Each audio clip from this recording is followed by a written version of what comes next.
ला विचारल्याचं मोठं विधान राजू शेट्टी यांनी केलंय। भाजपकडून मात्र कोणतीही थेट ऑफर नाही, पण काही लोकांनी दिल्लीत जाऊन अमित शहांची भेट घ्या असं आपल्याला सांगितल्याचंही राजू शेट्टी म्हणाले। त्यानंतर आता काँग्रेस सावध झाली असून राजू शेट्टींना सोबत घ्यावं अशा सूचना आम्ही वरिष्ठांकडे केल्याचं सतेज पाटील यांनी म्हटलंय।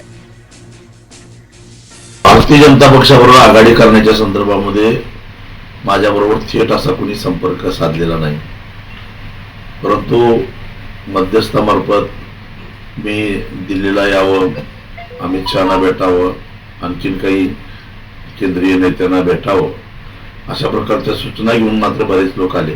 आमचा प्रयत्न मी सातत्यानं वारंवार सांगतो, जिल्हा पातळीचा विचार केला तर आम्ही आमच्या वरिष्ठांनाही सांगितलेलं आहे की राजू शेट्टींना आमच्याबरोबर घ्यावं ही आमची अपेक्षा असणार आहे। आणि म्हणून मला वाटतं आता एवढ्या लवकर थोड्या चर्चा बैठका या होत राहतील आणि काही दिवसात आपल्याला चित्र स्पष्ट दिसेल।